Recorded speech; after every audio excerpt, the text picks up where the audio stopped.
के नाम से आप सब शुभ संदेश की दर्शकों को फिर से मैं स्वागत करती हूँ। धन्यवाद करती हूँ, परमेश्वर ने हम सबको एक और दिन दिया है यीशु मसीह के चरणों में बैठ के कुछ समय पवित्र शास्त्र से हम देख सके, पढ़ सके, समझ सके, ग्रहण कर सके और उनकी आशीषों का हम वारिस बन सके। छोटी सी प्रार्थना के साथ इस कार्यक्रम को हम शुरुआत करेंगे। धन्यवाद महान सामर्थ्य पिता, राजाओं का राजा, प्रभुओं का प्रभु, ईश्वरों का ईश्वर, प्रभु यीशु। आपका वचन बताता है एशिया 55:11 में लिखा है, प्रभु जिस मकसद के लिए आप अपना वचन को भेजते हैं वो मकसद पूरा होके ही रहता है। इसलिए प्रभु यीशु ये वचन जो हम प्रभु जिस मकसद के लिए जो आप चाहते हो यीशु हम भेज रहे हैं प्रभु, वो मकसद पूरा होने पाए यीशु। बोलने वाले मुझको, देखने वाले दर्शकों को, दोनों को प्रभु 100% आशीष मिले, फलवंत जीवन मिले यीशु मसीह के नाम से, और मसीह का देह उन्नति भी करे प्रभु। सारा आदर और महिमा तुझे मिले, हम घटे आप बढ़े यीशु मसीह के जीवित नाम से इस प्रार्थना को हम मांगते हैं। सुनिए, ग्रहण कीजिए परम पिता। आमीन, आमीन, आमीन। जो विषय लिया है ये है Who was Lydia in the Bible? Bible में लुदिया कौन थी? लुदिया, हिंदी बाइबल में लुदिया लिखा है और इंग्लिश बाइबल में लीडिया लिखा है। ये स्त्री के बारे में आज हम थोड़ा सा देखेंगे और ये आपको मिलेगा बाइबल में। ये प्रेरितों का काम 16 अध्याय 11 से 15 तक थोड़ा सा ही ये लुदिया स्त्री के बारे में लिखा है, लेकिन ये स्त्री ने क्या किया है, क्यों उनका नाम बाइबल में रिकॉर्ड किया गया है, इस बात को हम ध्यान से आज देखेंगे।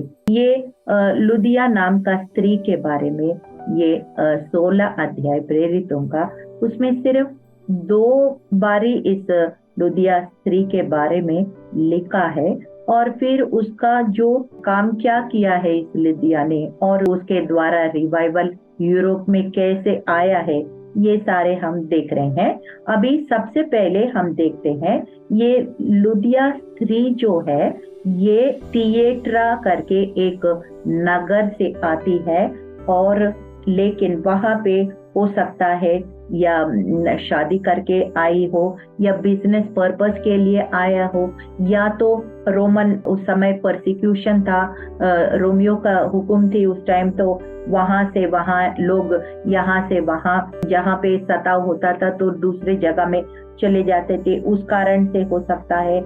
लेकिन ये स्त्री जो है थिएट्रा का नगर का बिलोंग करती थी। लेकिन हम यहाँ स्टोरी में हम देखते हैं ये फिलिपाई नगर में ये रहते हुए हम देखते हैं। और फिर यहाँ पे हम देखते हैं ये जो स्त्री है ये जो यहूदी स्त्री हो सकती है, क्योंकि हमें बाइबल में सब कुछ यहाँ पे डिटेल्स नहीं दिया गया है, लेकिन जो बैकग्राउंड हम देखते हैं उस समय का, उस हिसाब से यहूदी स्त्री हो सकता है, क्योंकि यहूदी लोग कभी यीशु मसीह के बारे नहीं पता थी उस समय। वो यावे परमेश्वर को जरूर मानते थे और वो साबत का दिन को जरूर मानते थे, लेकिन वो यीशु मसीह के बारे में अभी भी ऐसे ही है, उस समय भी बहुत लोग नहीं जानते थे। और फिर मैं ये समझती हूँ वो जो साबत का दिन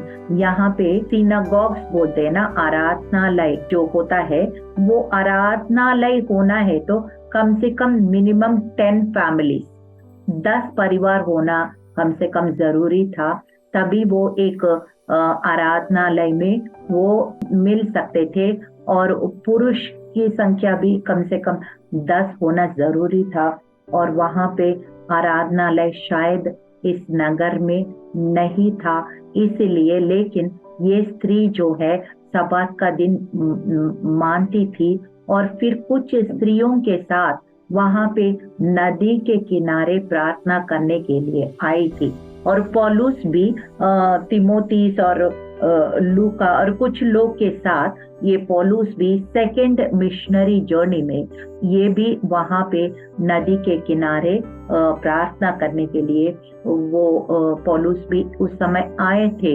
ये मैं सोचती हूँ, ये मेरी अंदाजा है, क्योंकि वो एक तो ये सारे जो मिडिल ईस्ट है ये ज्यादातर रेगिस्तान होता है, यहाँ पे जो गर्मी का बहुत तीव्रता ज्यादा होती है और फिर ठंडगी कम होती होगी, तो इसलिए हम यीशु मसीह का जो पहला पहाड़ी उपदेश भी और कई सारे उपदेश भी हम ज्यादातर ऐसे कुछ ऊंचा स्थान में पहाड़ जैसे इलाका में होता है, या तो नदी के किनारे में नाव में बैठ के भी होता है, हो सकता है वहाँ ठंडगी होती होगी। तो मैं इसलिए सोचती हूँ लोग इकट्ठा वहाँ होना पसंद करते होंगे, क्योंकि उस समय ये एयर कंडीशनर्स ये सब अवेलेबल उस समय नहीं था। तो they used to look for something which a place which is cool and that will be by the river side, मैं ऐसे समझती हूँ। तो यहाँ पे ये पौलुस अपने लोगों के साथ यहाँ पे नदी के किनारे में प्रार्थना करने के लिए ये लेडीज लोग भी आए थे, लुदिया भी कुछ स्त्रियों को लेके आई थी और फिर पौलुस भी कुछ लोगों को लेके यहाँ पे उनसे मिले थे, यही पे स्थान में मिले थे। मैं 13वां वचन पढ़ रही हूँ, एक्ट चैप्टर 16 वर्स 13। सबत के दिन हम नगर के फाटक के बाहर नदी के किनारे ये समझकर गए कि वहां प्रार्थना करने का स्थान होगा, और बैठकर उन स्त्रियों से जो इकट्ठी हुई थी बातें करने लगे। और लुदिया नाम थियोतरा नगर की बेंचनी कपड़े बेचने वाली एक भक्त स्त्री सुनती थी, और प्रभु ने उसका मन खोला ताकि पौलुस की बातें पर चित्त लगाया। हालेलुया। कोरिन्थियों में लिखा है कि आई थिंक 12 अध्याय में लिखा है कि जब तक पवित्र आत्मा हमारे अंदर से परिवर्तन नहीं करेगा, यीशु को प्रभु नहीं कर सकता। और पवित्र आत्मा कार्य करना है तो हम भी कुछ करना पड़ता है। हम क्या करना पड़ता है? ध्यान से उन बातों को मन लगा के, चित्त लगा के सुनना है। इधर उधर बातें छोड़कर केवल उन बातों को वो मन लगा के, चित्त लगा के लुदिया ने और उन स्त्रियों ने सुन लिया है। पहला कदम क्या है? You have to seek God to find him, and God will be found only by those who are truly seeking him. अगर आपके इच्छा नहीं है, आप सोचते हैं कौन सृष्टि करता है, कौन सी सच्चाई है, मुझे क्या कोई फर्क नहीं पड़ता है, दिलचस्पी नहीं है, ऐसे लोग को परमेश्वर फिर मिलेगा भी नहीं है। जो खोजी है, जो भूखे और प्यासे हैं, जो चित्त लगा के सुनेंगे, सत्य के मार्ग को ढूंढेंगे, उन्हीं को मिलेगा। तो इसलिए तो यहाँ पे हम देखते हैं first step is you have to seek God and you have to seek him diligently. इब्रानियों 11:6 में यही लिखा है ना, those who seek diligently will find him and they will be rewarded। मतलब हमको जो ढूंढेंगे, जो खोजेंगे, वही हमें मिलेगा। तो सच्चाई को अगर आप ढूंढेंगे, यीशु मसीह जरूर मिलेगा। और यहाँ पे ये स्त्री जरूर भक्त स्त्री थी, लेकिन वो किसके ऊपर वो भक्ति का लगन होना है वो नहीं जानती थी। वो लाइक कॉर्नेलियस, आप एक्ट चैप्टर 10 में अगर देखेंगे तो एक व्यक्ति था, कॉर्नेलियस नामक व्यक्ति था। वो अच्छा व्यक्ति है और परमेश्वर का भय रखते थे और फिर अच्छा पुण्य कार्य भी करते थे। और एक दिन उनका प्रार्थना परमेश्वर के कान पर पहुंची और फिर सच में उनको यीशु मसीह का उनका जो वहां पे होली स्पिरिट बैप्टिज्म सबके उनके परिवार के ऊपर हुआ, अन्य जाति के ऊपर भी पहली बार वहां पे पवित्र आत्मा का बपतिस्मा हुआ। एक बहुत बड़ा रिवाइवल हुआ है और फिर उनको दर्शन भी मिला है, उनको सच्चाई का मार्ग मिल गया है। तो इसी प्रकार से यहाँ लुदिया भी भक्ति करती थी, पर वो किसके द्वारा उनका भक्ति पूरा होता है वो नहीं जानती थी। वो जनरल तरीके से जानती थी और वो सबत को फॉलो करती थी शायद, और कुछ स्त्रियों को करते समय या मन लगा के पौलुस का बातों को उसने ध्यान से सुनी, और फिर पवित्र आत्मा ने जो उसने करना था उसने किया है, जो पवित्र आत्मा करना था वो उसने कर दिया। पवित्र आत्मा ने उनको दिल को, मन को खोल दिया है, और फिर उसके बाद पवित्र आत्मा उनके जीवन में कार्य करने लगे। वो है तो लुदिया एक बिजनेस वुमन कह सकते हैं, आज के लैंग्वेज में हम बिजनेस वुमन कह सकते हैं। वो क्योंकि ये तियटीरा, ये नगर जो है, जिस नगर से लुदिया आती थी, वो इंडिगो ट्रेड, मतलब ये कपड़ों को शायद वाइट कपड़े होते हैं और उसको एक ऐसे सुंदर कलर में उसको डाई करने का वो नगर मशहूर था, और वहां पे ये डाइंग का बहुत फेमस था। और फिर वहां से वो यहाँ आके उसने यही काम को फिलिपाई में भी शुरू किया है, और वो अपने बिजनेस करते, व्यापार करते भी अपने भक्ति को उसने नहीं छोड़ा। तो she has always given time to God in spite of her busyness. हो सकता है उनका परिवार का काम भी हो, उस समय महिलाएं बहुत मेहनत करती, अभी भी करते, तो और बिजनेस भी करती थी, फिर भी उसने अपनी भक्ति को नहीं छोड़ा। ये बहुत बड़ी बात होती है। और फिर आगे हम देखते हैं पौलुस के बातों पर चित्त लगाए, तो 15 वचन में हम देखते हैं, जब उसने अपने घराने समेत बपतिस्मा लिया तो उसने विनती की, यदि तुम मुझे प्रभु की विश्वासनी समझते हो तो चलकर मेरे घर में रहो। और वो हमें मना कर ले गए। मैंने जैसे ऑलरेडी आपको बता चुकी हूँ, जॉन 6:44 में लिखा है, कोई मेरे पास नहीं आ सकता जब तक पिता जिसने मुझे भेजा है उसे खींच ना ले, और मैं उसको अंतिम दिन फिर जिला उठाऊंगा। So unless God chooses somebody, their heart will not be stirred up. मतलब परमेश्वर का कार्य होता है, और परमेश्वर भी चुनता है हमको, और हमारे अंदर भी वो इच्छा और भूख और प्यास होती है। दोनों को मिलके एक विश्वास उत्पन्न होता है और पवित्र आत्मा का कार्य होता है।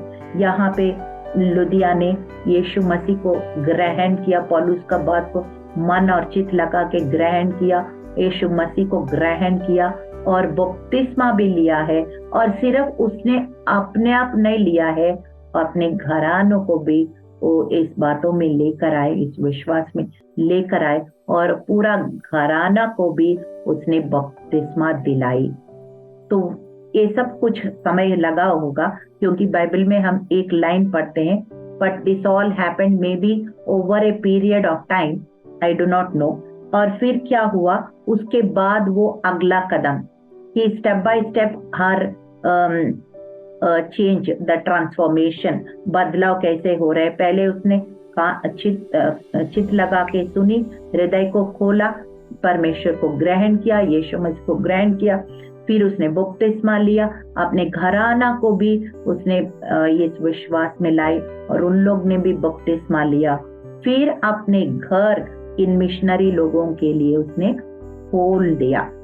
इसने कहा, यदि आप समझते हो मैं सचमुच में विश्वासिनी हूँ, if I am a true believer in Christ, if you believe that, then you have to do one thing, you all have to come and stay in my house।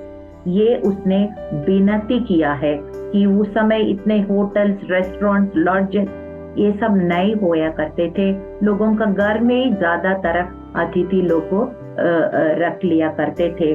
तो इसने, और हो सकता है she must be rich woman also, ये अच्छा पैसे वाला धनी स्त्री होगी, क्योंकि she already a business woman, इसके घर भी बड़ा होगा। और फिर मैं समझती हूँ, और इनके घर में सारे उद्धार पा लिया, तो ये खुशी से अपने घर में इन लोग का रहने के लिए विनती की। ये हमारे इंडिया में भी होता है, we are very known for our hospitality. हम लोग को भी बहुत अच्छा लगता है अतिथि सेवा करना। वो लुदिया भी ऐसे ही कर रही थी, और ये बाइबल में लिखा हुआ है, वचन के अनुसार भी है। यो इब्रानियों 13:2 में लिखा है, पहुनाई करना ना भूलना, क्योंकि इसके द्वारा कितनों ने अनजाने स्वर्गदूतों की पहुनाई की है। If you are serving some strangers, pilgrims, unknown people, sometimes you don't know, they may be angels of God। यही वचन कह रहे हैं कि कभी कभी ऐसे हो सकता है तुमने कुछ बेसहारों को मदद किया है, या किसी को घर नहीं है, एक दिन ठहरने का जगह नहीं है, आपने उनको मदद किया है, तो हो सकता है they are sent by God as in the form of angels, ऐसे हो सकता है, और उनकी आशीषें आपके घर में, आपके परिवार में आ सकता है। So we need to be hospitable. और लुदिया ने यहाँ पे अपने हॉस्पिटैलिटी को दिखाया। हमें नहीं मालूम एग्जैक्टली ये पौलुस और उनके साथ में जितने लोग हैं वो कितना समय उस नगर में रहा, लेकिन काफी समय रहा, क्योंकि हम देखते हैं जैसे चर्च टू फिलीपींस, पौलुस का पत्री है, फिलिपियों चर्च का पत्री है, और फिर वहां पे काफी सेवकाई पौलुस ने किया है, और वहां पे जेल भी जाना पड़ा, बहुत कुछ उस नगर में हुआ है। तो इसलिए मैं समझती हूँ कि ये पौलुस और उनके साथियों ने काफी समय लुदिया का घर में ठहरा होगा ये, और उसने उनको शेल्टर दिया होगा।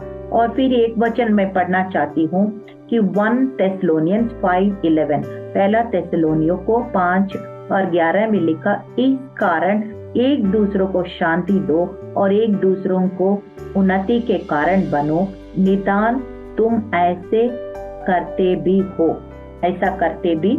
तो we need to be comforting each other, we need to be helping each other, and we need to be a blessing to each other in the body of Christ, and this is what God's word says, है ना, hallelujah.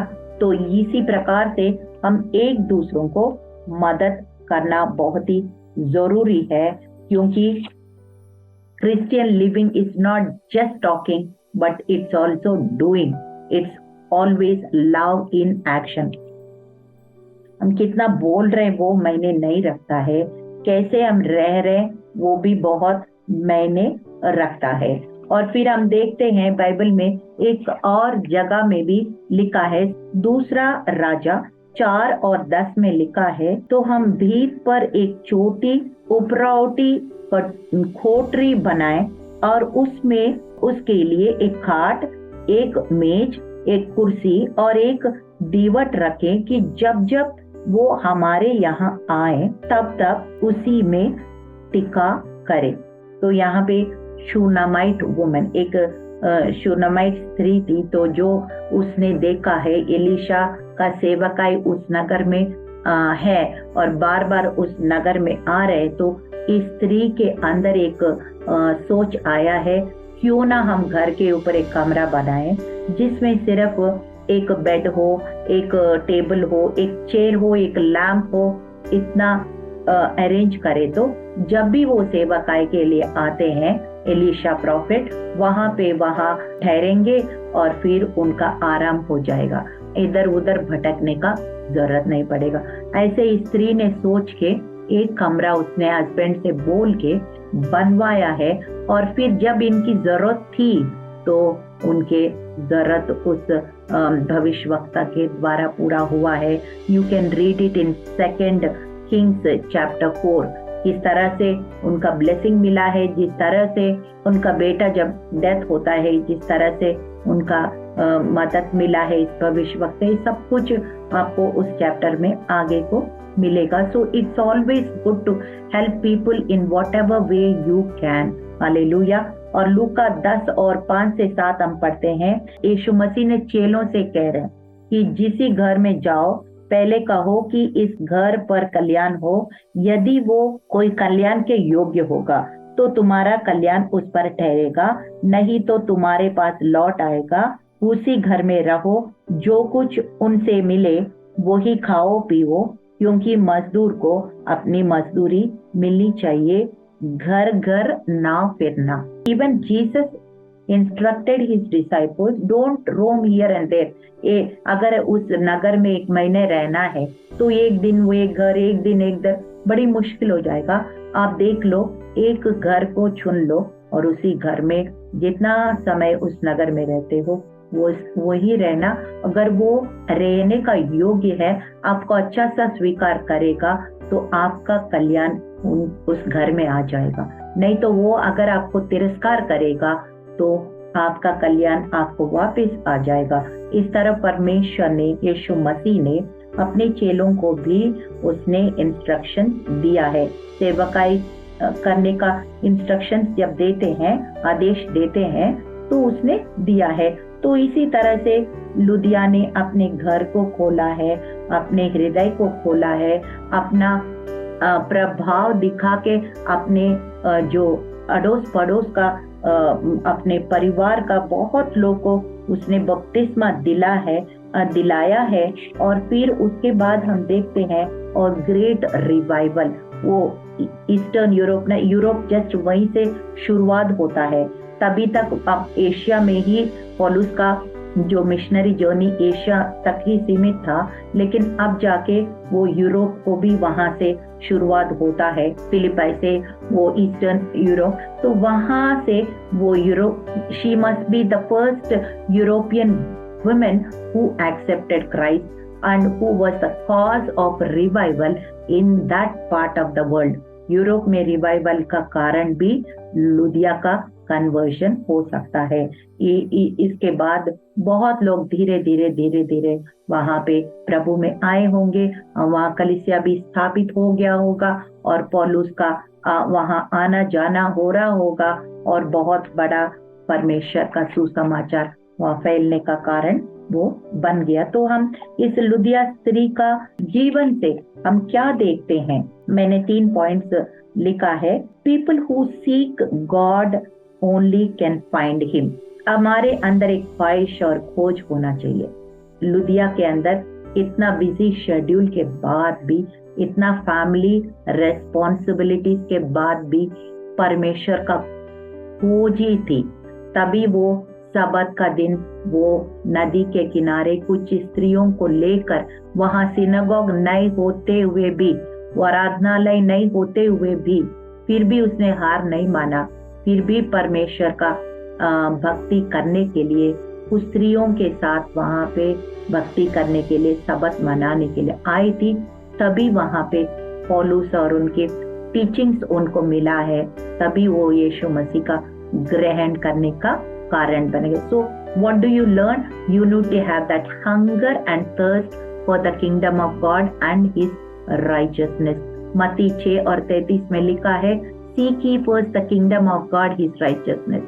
All things shall be added unto you.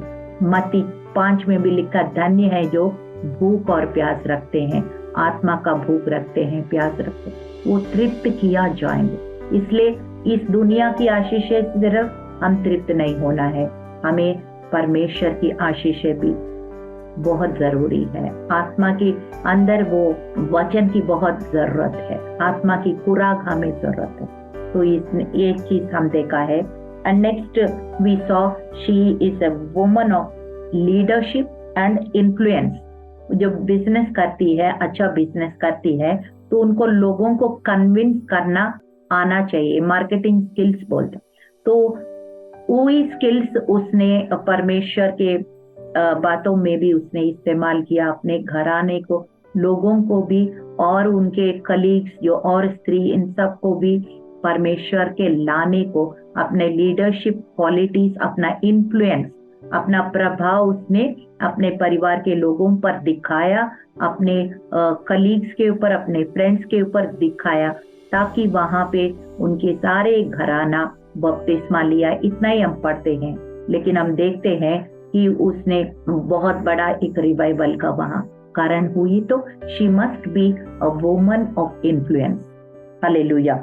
ये फिर हम देखते हैं कि कितना भी पैसा आया हो, लेकिन उसने परमेश्वर को नहीं भूला। She is a woman who is interested in godly living, मतलब पवित्र जीवन बिताने के लिए इत्सुक रखती थी, तभी उसने साबत को मनाने के लिए वहां पे आई थी। और फिर चौथे बात हम देखते हैं, शी वॉज वेरी हॉस्पिटेबल, मतलब उनका दिल भी बड़ा है कि उनका दिल भी बड़ा है, तभी उसने अपने घर को मिशनरीज के लिए खोला है। और बहुत समय वो लोग वहां पे रह लिया। हो सकता कुछ समय तक वहां, जब तक आराधनालय नहीं बना हो सकता उनका घर कोई एक कलीसिया के रूप में उसने इस्तेमाल भी किया हो सकता है, मुझे नहीं मालूम। So all this happened because of her willingness to give her time and talent and treasure and invest in the kingdom of God. Hallelujah. So हम देखते हैं लुदिया का जीवन एक प्रभावशाली जीवन है और एक आदर्श जीवन है। हम उनकी क्वालिटीज को अपना सकते हैं अपने मसीह जीवन में। We need to comfort each other, we need to be helping each other, we need to be hospitable and we need to be अच्छी तरह से प्रभाव करना है तो अच्छी बातों को प्रभाव करना है, गलत बातों में प्रभाव नहीं डालना है। अच्छी बातों में, परमेश्वर के राज्य की बातों में प्रभाव डालने से सच में परमेश्वर फिर हमें आशीष देगा, जो प्रभावित होता है उनको भी आशीषित करते हैं। So that kingdom of God is expanded and exploded. Hallelujah. परमेश्वर का राज्य ऐसे ही आगे बढ़ता है, इसी तरह से आगे बढ़ता है। चलिए छोटी सी प्रार्थना के साथ इस कार्यक्रम को हम समाप्त करेंगे।